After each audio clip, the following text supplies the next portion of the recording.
graça e paz, minha irmã. Aqui quem vos fala é o pastor Arthur Batista. Tenho essa oportunidade para trazer uma reflexão, uma palavra de Deus aos corações, ao coração de cada um de vocês. O texto que eu quero usar por base se encontra no Evangelho segundo Lucas, capítulo 23. Lucas, capítulo 23, a partir do versículo 39, diz assim: Um dos malfeitores crucificados blasfemava contra Jesus, dizendo: Você não é o Cristo? Salve a si mesmo e a nós também. Porém, o outro malfeitor repreendeu, dizendo: Você ao menos teme a Deus, estando sob igual sentença? A nossa punição é justa, porque estamos recebendo o castigo que os nossos pais merecem. Mas este não fez mal nenhum. E acrescentou: Jesus, lembre-se de mim quando vier no seu reino. Jesus lhe respondeu: Em verdade lhe digo que hoje você estará comigo no paraíso.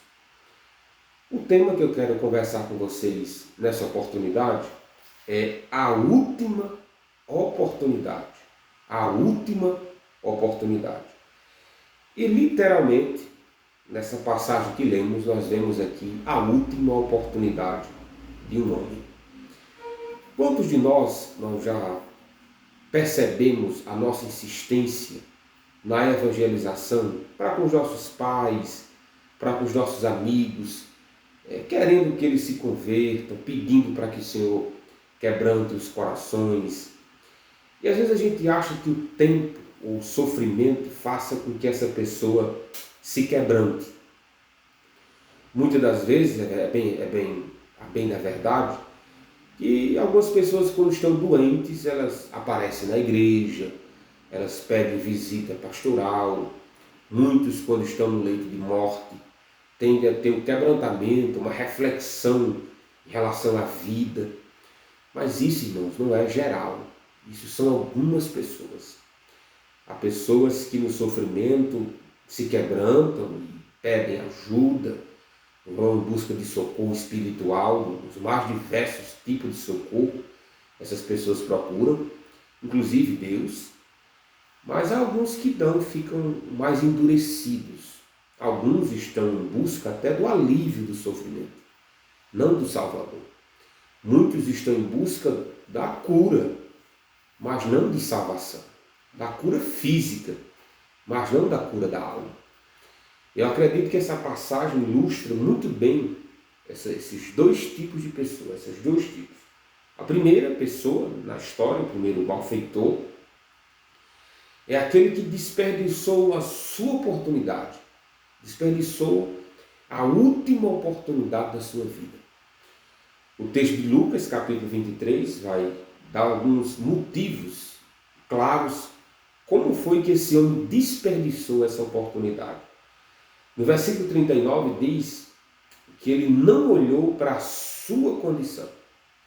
Lembrando que aqui é o episódio da crucificação de Jesus. Jesus foi crucificado no meio de dois malfeitores, um à sua esquerda e outro à sua direita. E o primeiro malfeitor, ele escarnece, ele não olha para a sua condição. Versículo 39 diz: Um dos malfeitores crucificados blasfemava contra Jesus, dizendo: Você não é o Cristo? Salve a si mesmo e a nós também. O próprio Lucas vai dizer que ele estava blasfemando, porque Lucas, ao registrar, já sabia que Jesus era o Cristo, era o Filho de Deus encarnado. E esse malfeitor, à luz até mesmo do contexto da situação da época, todos sabiam que aqui estava tendo uma injustiça por parte dos homens. Todos sabiam disso. E, no mínimo, ele poderia ter compaixão de Jesus por ser um ser humano, como o próprio Jesus Cristo era. Mas esse malfeitor nem isso fez. Estando crucificado, ele olha para Jesus e diz: Você não é o Cristo? Você não é o Messias? A visão messiânica desse primeiro malfeitor é uma visão do escapismo. É uma visão de que o Messias ele vai triunfar sobre o mal, de uma maneira física, no exército. Ele nunca será humilhado. A visão que esse malfeitor tem do Messias é de que ele resolveria todos os problemas da humanidade no sentido de evitar guerra, promover a paz, acabar com a fome. É o Jesus revolucionário. É tanto que ele escarnece de Jesus, dizendo assim: você não é o Cristo? O que você está fazendo aqui? Você está crucificado entre nós? Você está dizendo que é o Cristo? É tanto que em cima, um pouco acima da cabeça de Jesus, estava escrito que ele era o rei dos judeus. Então há um escárnio por parte desse homem. Quer dizer, não houve compaixão desse malfeitor. Houve escárnio. Ele nem sequer olhou para a situação que ele se encontrava. Segundo a observação que eu faço desse malfeitor que desperdiçou a última oportunidade, é que ele queria a salvação do sofrimento. Olha o que o texto diz, ainda no versículo 39 de Lucas 23. Ele diz: salve a si mesmo e a nós também. Que salvação é essa que ele está falando aqui? Você acha que ele está falando de salvação eterna? Não. Ele está falando de salvação da cruz. O Senhor, tira nós dessa crucificação. Já que o Senhor é o Cristo, claro que isso é uma zombaria, né? Já que o Senhor é o Cristo, já que o Senhor é o Rei, tira nós daqui. Tira nós dessa crucificação. Dê um jeito, salve você mesmo. E enquanto você vai salvar você mesmo, salva nós. Quer dizer, quanto escárnio esse homem teve. Mas não foi pouco não, foi muito escárnio. Ele está dizendo, e muitos quando estão no sofrimento fazem a mesma coisa. Jesus, faça com que essa dor passe. Jesus, faça com que meu filho seja um filho obediente. Jesus, no dia faça com que o meu marido melhore, faça com que essa crise passe. Todos esses pedidos, eles são legítimos.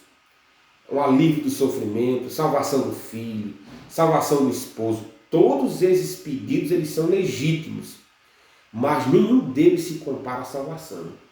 Nenhum deles se compara à vida eterna. Paulo diz em 1 Coríntios, capítulo 15 e versículo 19: se esperarmos por Deus somente nesta vida, somos os mais miseráveis de todos os homens. O contexto de 1 Coríntios 15 é se não existir ressurreição, se não existir vida eterna. Então, a vida é essa aqui. Aí Paulo diz: se a vida for só essa, que vida miserável, que vida desgraçada. Mas a vida não é só essa. Mais importante que o alívio da dor imediata, mais importante que a restauração familiar, inclusive, é a salvação da sua alma. Como consequência dessa salvação, a gente deve pensar na nossa restauração familiar, nos nossos filhos, mas em primeiro lugar vem o reino dos céus. E é justamente o que esse homem não queria. Ele estava na sua última oportunidade e só pensava em sair dali e escarnecer de Jesus. Como se não bastasse, ele condicionou o Cristo à sua descida da cruz. Quer dizer, houve um desperdício de oportunidade aqui imensa. Ele desperdiçou porque não olhou para a condição dele, que era crucificado também. Ele desperdiçou sua oportunidade porque queria que Jesus salvasse a ele do sofrimento, não da vida eterna, mas do sofrimento, porque ele estava crucificado igual a Jesus. E por último, ele condicionou a Cristo a descida da cruz. Ele diz: você não é o Cristo? Desce daí. Quer dizer, como ele estava perdido, né? Como ele estava longe dos projetos de Deus. O projeto de Deus é que ele saísse o projeto de Deus é que Jesus saísse daquela cruz? Não. Era que Jesus padecesse, sofresse naquela cruz. Não só sofresse, morresse, fosse sepultado e ao terceiro dia ressuscitasse. Esse era o plano original de Deus. Sempre foi esse o plano, antes da fundação do mundo, inclusive. Mas para esse malfeitor, não. A evidência que Jesus era o Cristo vencedor, a evidência que Jesus era um Cristo salvador, é se ele saísse da cruz. Ele diz: desce, salva a ti mesmo e a nós também. Então o sofrimento nem sempre amolece as pessoas. Pode fazer com que essa pessoa se endureça cada vez mais. E o segundo e o último exemplo que temos aqui sobre a última oportunidade. Primeiro, desperdiçou completamente a última oportunidade de sua vida. Esse homem morreu, viu? Esse primeiro malfeitor morreu e morreu condenado, ao lado da última porta, do único caminho.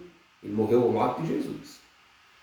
E o segundo não. O segundo, ele aproveitou a última oportunidade. Como foi que ele aproveitou? Está no versículo 40. O versículo 40 vai dizer que ele aproveitou com...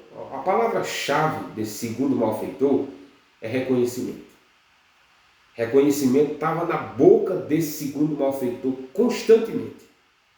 O primeiro reconhecimento é um reconhecimento de um julgamento vindouro. Olha o que diz aí no versículo 40, de Lucas 23.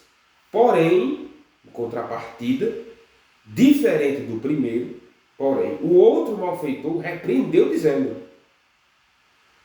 você nem ao menos teme a Deus, estando sob igual sentença.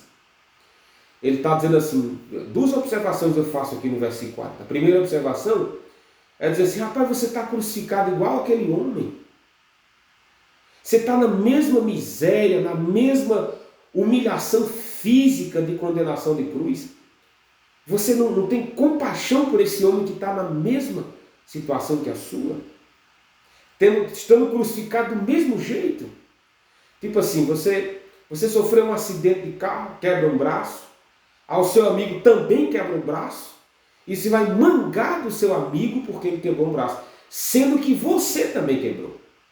Para o segundo malfeitor é inconcebível ironia, escárnio para com Jesus, porque ele estava na mesma sentença. E essa é a primeira observação. A segunda observação é que ele fala de algo pior. Ele diz assim, ao menos não teme a Deus. Eu fiquei meditando sobre isso. Ao menos teme a Deus. Espera aí, o cara está crucificado. Daqui a pouco ele ia morrer, ele ia temer a Deus. Como assim temer a Deus?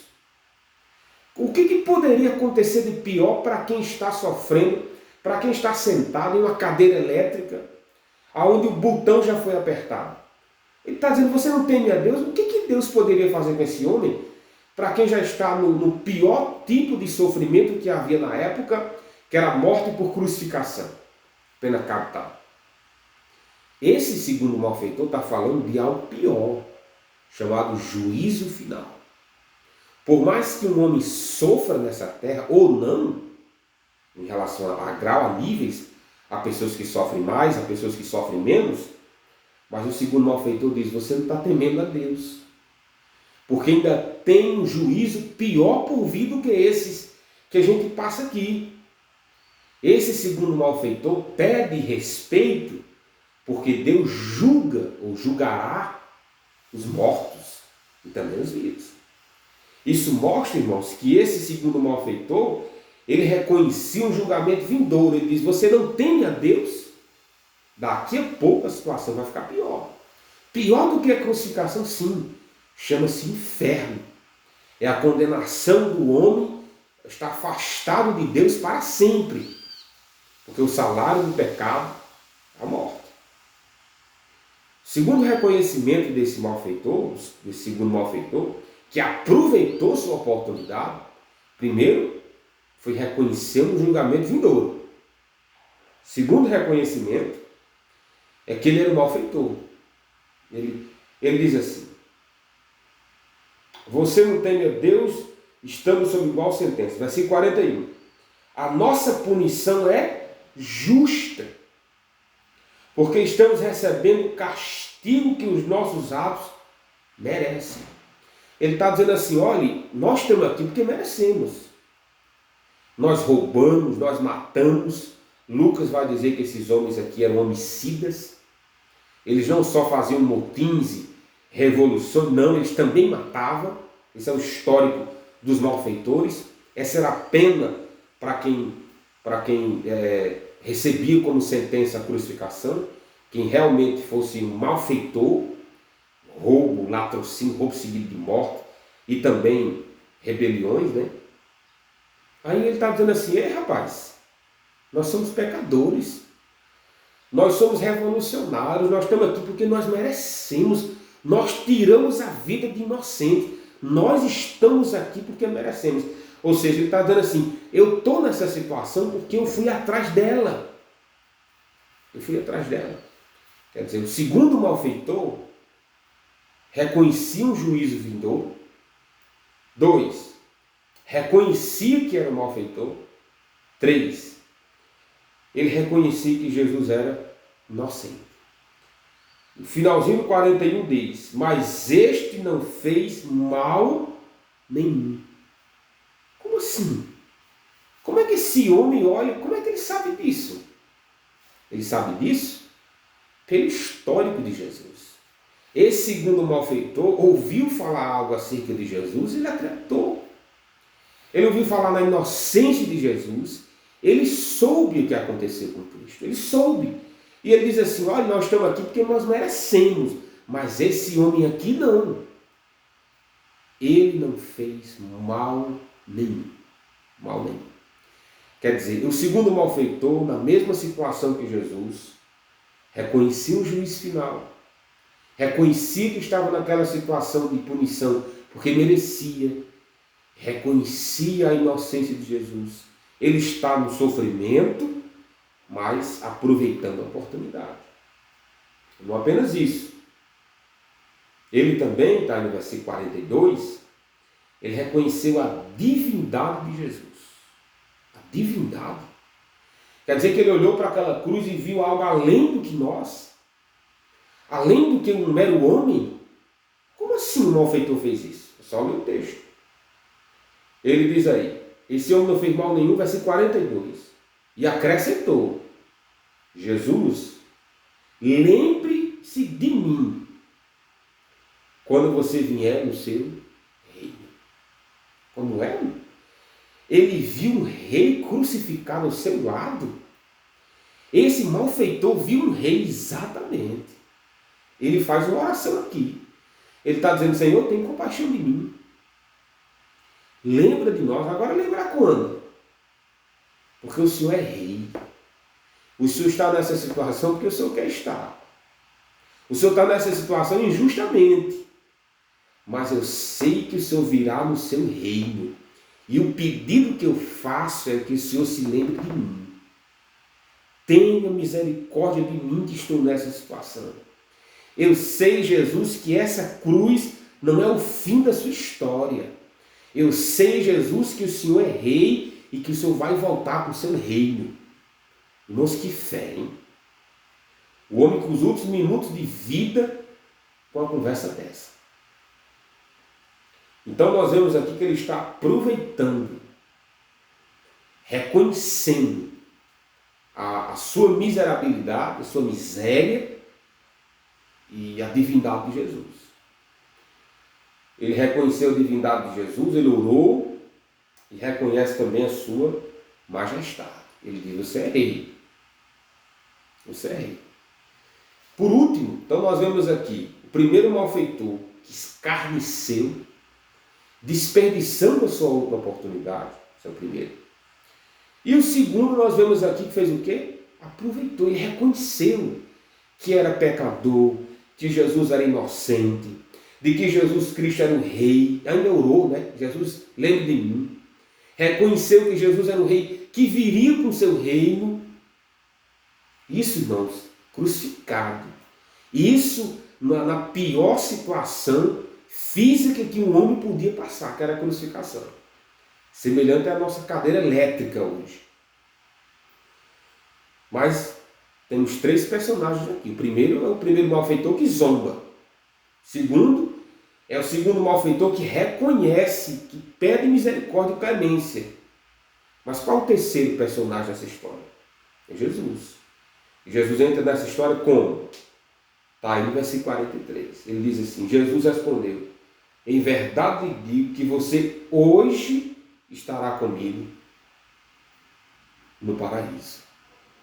Você sabe como é que terminou essa história? Essa história terminou com uma salvação. Jesus Cristo, ele sempre foi salvador, né? Ele salvou vidas do seu nascimento. Lembremos do ancião, quando estava no templo, colocando-as em suas mãos. Ele disse: Deus, pode levar meu espírito, porque meus olhos viram minha salvação. Então Jesus sempre salvou. Já ainda menino, bebê, já estava salvando. E também no último dia de vida. Jesus também estava salvando. Esse homem aproveitou a oportunidade, reconhecendo que era pecador, e Jesus disse: hoje mesmo estarás comigo no paraíso. Assim que as pessoas morrem em Cristo, elas estão na presença de Deus. Pelo menos o Espírito está na presença de Deus. O corpo não, o corpo fica aqui, mas o Espírito vai para Deus. Esperar a ressurreição para que o corpo e o Espírito se juntem novamente. E aí sim seja um homem pleno, ressurreto, na presença de Deus. Por isso que deve haver ressurreição, que é a junção do Espírito e do corpo. Mas o ponto aqui é salvação. Ele aproveitou a última oportunidade de vida. E você, amigo, aproveitará a sua última oportunidade? O sofrimento que você tem passado, ele tem lhe quebrantado ou lhe endurecido? Você escarnece de Deus ou você corre para a presença de Deus? O que você faz? Eu peço que você se arrependa, que você volte-se para Deus e reconheça que Jesus é Senhor e Rei para todo sempre. Que Deus te abençoe. Curta aí o nosso canal, se inscreva, compartilhe esse vídeo para que outras pessoas sejam abençoadas. Amém.